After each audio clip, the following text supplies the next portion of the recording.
دیکھو یہ نذرانہ میں غرور سے منع نہیں کر رہا ہوں، آپ سوچیں کہ 10-20 روپیہ دے رہے ہیں تو یہ منع کر رہا، ایسا نہیں۔ میرے لیے سب سے اچھا نذرانہ آپ کی طرف سے کیا ہے بتائیں؟ کہ میں جو قرآن حدیث کی بات کرنے آیا ہوں اتنی دور سے، آپ اس کو سن لو، اس سے بڑا کوئی نذرانہ نہیں۔ اور اگر آپ کو شوق ہے نذرانہ دینے کا تو ایک طریقہ بتا دیتا ہوں، کرو گے؟ کرو گے؟ نذرانہ دینے کا آسان طریقہ یہ ہے، جب بھی میری کوئی بات آپ کو اچھی لگے، دل چاہے نذرانہ دینے کا، تو آپ کی 2 جیب تو ہوگی، ایک جیب سے پیسہ نکالو، دوسری جیب میں رکھ لو، اور صبح، توجہ، صبح اپنے محلے کی مسجد میں جانا اور امام صاحب سے کہنا یہ امین القادری کی طرف سے اور میری طرف سے آپ کو نذرانہ ہے، ٹھیک ہے؟ صحیح ہے؟ یہی کرنا۔ بھئی آپ لوگ ہمیں تو دیتے ہی رہتے ہیں، ماشاءاللہ، ہمیں کیا کمی ہے؟ آپ لوگ تو دیتے ہی رہتے ہیں۔ جو آپ کی مسجد کا امام آپ کے بچے کی کان سے اذان سے لے کے آپ کے باپ کی نماز جنازہ تک رات دن خدمت میں لگا رہتا ہے، اس کا خیال کون کرے گا؟ ہمیں تو آپ کھلاتے ہو، سب کرتے ہو، ہمیں کوئی شکایت نہیں، بہت خدمت کرتی ہے ہماری قوم، لیکن اپنی مسجد کے اماموں کے لیے کیا کرتے ہیں؟ تو نذرانہ آپ دیجئے، میں قبول کرتا ہوں، لیکن ایک جیب سے نکالو، دوسری، میں کئی جگہ یہی کہتا ہوں، ہمیں نذرانہ دینا ہے، ایک جیب سے نکالو، دوسری جیب میں ڈالو، اور میری طرف سے، آپ کی طرف سے مسجد کے امام کو جا کر دے دو۔ میرے بھائیوں، آپ کی مسجد کے اماموں کا اب حال یہ ہو گیا ہے کہ پریشان ہو کر کے اب مسجد کے امام بھی پھانسی لگا رہے ہیں۔ قیامت کے دن تم سے پوچھا جائے گا، کیوں مسجد کے اماموں کے بچے نہیں ہیں، ان کی بچیاں نہیں ہیں، ان کی ضرورت نہیں ہے؟ اگر میرا اور آپ کا بچہ آئس کریم مانگتا ہے تو کیا امام کا بچہ نہیں مانگے گا؟ ان کا دل نہیں ہے؟ میرا آپ کا بچہ انگریزی اسکول میں پڑھے تو کیا امام کا بچہ نہیں پڑھے گا؟ ان کا دل نہیں ہے، ان کے لیے دنیا نہیں ہے؟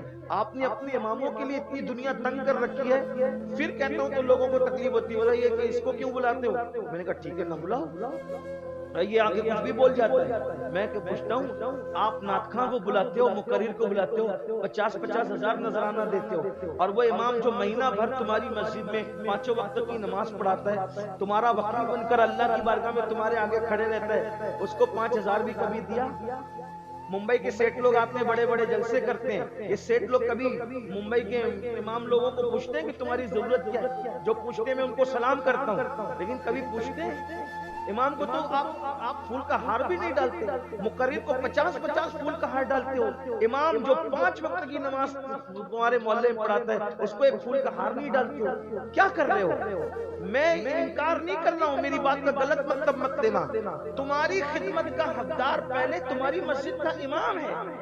یہ ایک رات کے لیے مقرر صاحب آئے، سید صاحب آئے، یہ فلاں صاحب آئے، سب کچھ میں منع نہیں کر رہا ہوں، لوگ مجھے گالیاں دیتے ہیں آج کل، یہ کس کو کیوں بلاتے ہیں، یہ کچھ بھی بول جاتا ہے ہمارے خلاف۔ بھائی میں کسی کے خلاف نہیں کہہ رہا ہوں، میں حقداروں کا حق بتا رہا ہوں۔ جو ایک رات 2 گھنٹے کے لیے آیا، اس کو فلائٹ کا ٹکٹ بھی ہے، اس کے لیے اچھے اچھے کھانا ہے، اس کے لیے سیکورٹی ہے، کوئی ادھر نہیں آئے، کوئی ادھر نہیں آئے، پیر دبا رہے ہو، سر دبا رہے ہو، یہ لے لو حضرت، وہ لے لو حضرت، یہ، لیکن وہ ایک مہینے بھر، برسوں تمہاری مسجد میں خدمت کرتے ہیں، بتاؤ ان کا کیا خیال کرتے ہیں؟ بتاؤ کیا خیال کرتے ہیں؟ مجھے دکھ ہوتا ہے، اب مسجد کے امام لوگ پھانسیاں لے رہے ہیں۔ پہلے ہم فخر سے کہتے تھے کہ امام لوگ پھانسی نہیں لیتے، لیکن میری قوم نے وہ دن دکھائے، کیا روئی، کون روئی اس پر؟ میری قوم نے وہ دن دکھائے کہ مسجد کے امام پھانسی لیتے۔ میں نے 2-4 اماموں کو دیکھا، میرا دل رویا، کون اپنے بچوں کو امام بنائے گا؟ آپ کہتے ہو اچھے امام نہیں ملتے، آپ کہتے ہو اچھے امام نہیں ملتے، کیوں ملیں گے؟ اچھا آدمی مقرر نہ بنے گا، اچھا آدمی نعت خواں نہ بنے گا، وہ تو جانے گا ایک رات میں جب 50,000 نذرانہ ملے گا، وہ بیوقوف ہے مسجد میں امامت کر کے 5,000 10,000 روپے میں بیٹھو۔ بھئی آدمی تو ترقی چاہتا ہے نا، اچھے امام کیوں نہیں ملتے؟ کیونکہ تم اچھی تنخواہیں نہیں دیتے، ٹرسٹیوں کو جیب سے نہیں دینا پڑتا، پھر بھی امام کی نذرانہ بڑھانے کے لیے جھگڑے ہوتے ہیں، اتنا مت بڑھاؤ اتنا بڑھاؤ، وہ اپنی جیب سے دے رہا ہے، چندہ کر کے دینا ہے نا۔ میں تو یہ کہتا ہوں جتنی ججوں کی تنخواہ ہوتی ہے، کم سے کم اتنی تنخواہ ہمارے اماموں کی ہونی چاہیے۔ کیوں؟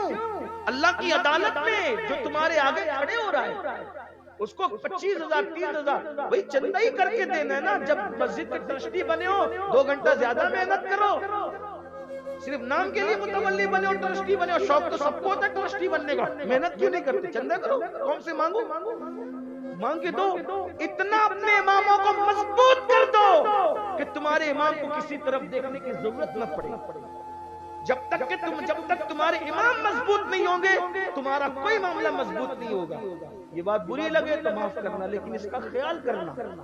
اور بلکہ اگر ٹرسٹی لوگ نذرانہ نہیں بڑھاتے امام کا، ہم نے اپنے مالیگاؤں میں یہ تحریک چھیڑی، ہم نے اپنے محبت کرنے، مالیگاؤں کے لوگ، میرے شیخ لوگ اللہ کا شکر ہے مجھ سے بہت محبت کرتے، جو بات کہتا ہوں لوگ عمل کرتے، میرا خود کا بھی عمل ہے، میرا بھی، اور اپنے محبت کرنے والے بھائیوں سے بھی کہتا ہوں ٹرسٹی لوگ نہیں نذرانہ بڑھاتے، کوئی بات نہیں، جس مسجد میں جمعہ پڑھنے جاؤ 200 500 جو بھی اللہ نے توفیق دی 150 حسب حیثیت جیب میں رکھ کے لے کے جاؤ۔ ٹرسٹی بدماشی کرتے ہیں نا، آپ الگ سے نذرانہ دو۔ اگر مسجد میں 500 لوگ نماز پڑھنے آئے، ایک آدمی 50 روپیہ بھی امام کو دے گا ہر جمعہ نذرانہ، کتنا ہو جائے گا؟ کوئی بڑی بات نہیں ہے، تو نظر پیش کرو۔ اور یاد رکھنا تم امام کو دو گے اپنی حیثیت کے مطابق، اللہ تمہیں اپنی شان کے مطابق۔ میری خود کی عادت بھی الحمدللہ، میں بڑائی ڈیگے نہیں مار رہا ہوں، میں جہاں جمعہ کی نماز پڑھتا ہوں قریب آدمی کچھ نہ کچھ نظر اپنے امام کو جہاں پڑھنے کے لیے جاتا ہوں۔ بلکہ ایسا بھی ہوا کہ وہ کہتے ہیں حضرت آپ بھی پڑھا دیں، سید صاحب آپ بھی پڑھا دیں، میں ہی پڑھاتا ہوں۔ پوری مسجد جس دن جمعہ کے دن مسجد والے مل کے مجھے جتنا نذرانہ پیش کرتے ہیں وہ نظر بھی پوری امام کو دیتا ہوں، اور اپنی طرف سے بھی امام کو نظر پیش کرتا ہوں۔ دو نا بھائی، کیا جاتا ہے، یہ بہت برکت کی چیز ہے۔ چلے بات ختم کرتے ہیں، دور نکل گئی بات۔